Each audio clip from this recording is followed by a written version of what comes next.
Well, I'm Jacob Luna, and I worked for Land O'Lakes Inc. under the Purina Feed Division, and I was actually their international sales intern.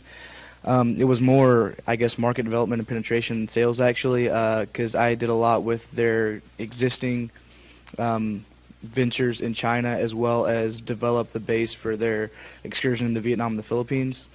And so it was really fun and interesting. I didn't actually get to go overseas, but the guy I worked under was actually in China. And so basically I would work all day, send him my stuff. He'd look at it whenever he woke up.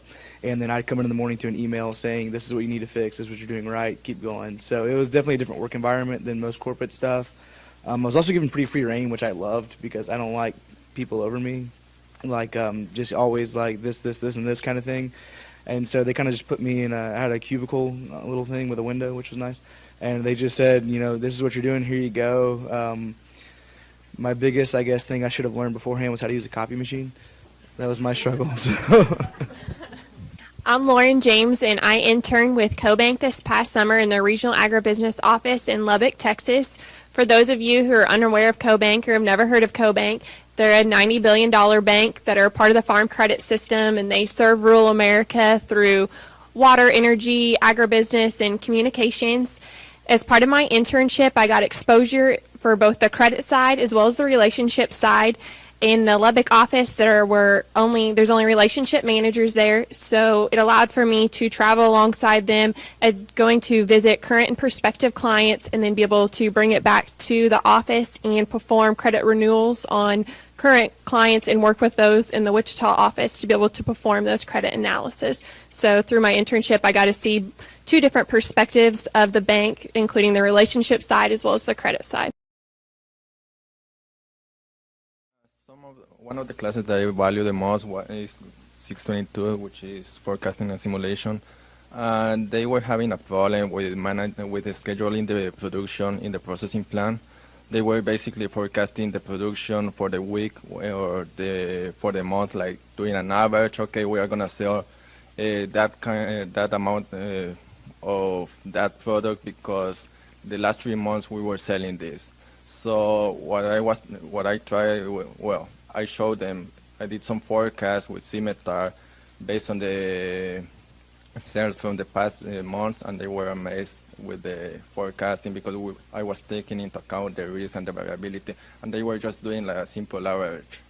So I think all the classes that I had the last year were very important on the success of my internship in three aspects. Economics is fundamental. You need to understand economics to understand what is happening outside in the market and be able to analyze that data and transform it in valid information. So just numbers doesn't worth it. So you need to transform it in information for the company. So understand supply and demand, that the tissue in the first year is crucial. So then building the business plan, I need to go on the financials and do pro forma statements, and 622 also was very important for that. So for my internship, a combination of all the classes that we have, I think it was a good for my project.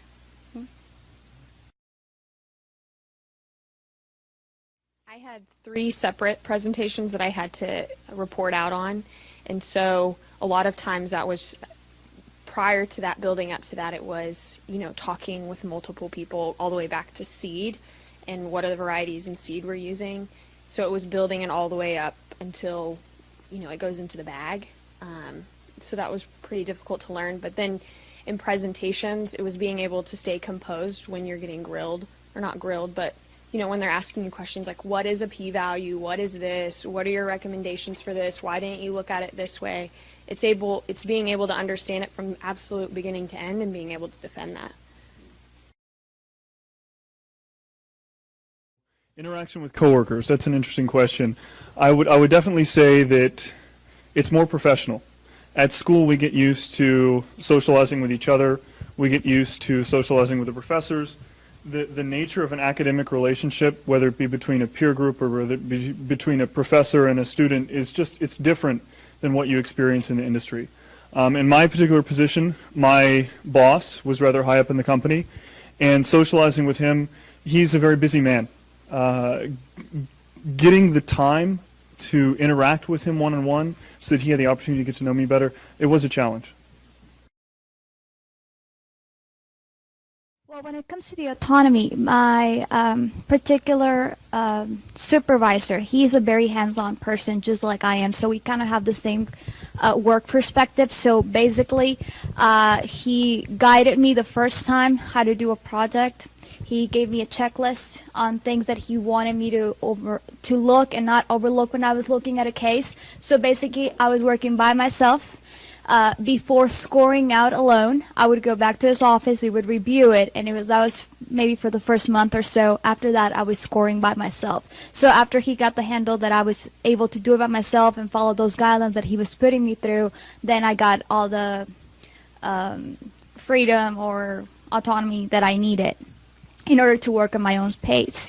Office hours were between 8 to 4:30, so that's, basically I just had to distribute my time and optimize it as much as I could when I was at the office. So addressing team as it relates to my projects were threefold, and when they were initially given to me, I owned the projects. They were under the guidance of my manager, but I was responsible. I was also responsible for building my own teams in a sense, for reaching out to the relevant staff members that could help me succeed as an employee and fulfill my project goals.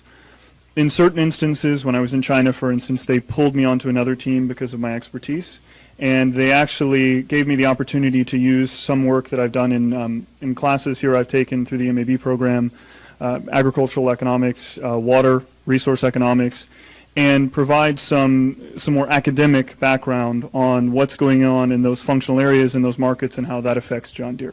So sometimes I was being included on a team, other times I was in charge of creating the team.